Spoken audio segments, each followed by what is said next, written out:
Guys, kemarin Papa Ferry bilang kompetisi yang sehat adalah tidak mengandalkan satu klub aja. Wah, pas denger itu saya langsung mikir, Pak, kalau mau ngomong sehat, cek operator liganya dulu dong.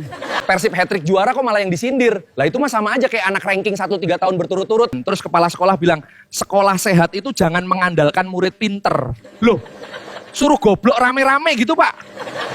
Kalau kompetisi mau sehat, operatornya juga harus sehat. Jangan klub yang menang terus yang disalahin. Persib cuma main bola. Yang bikin pusing netizen itu administrasinya.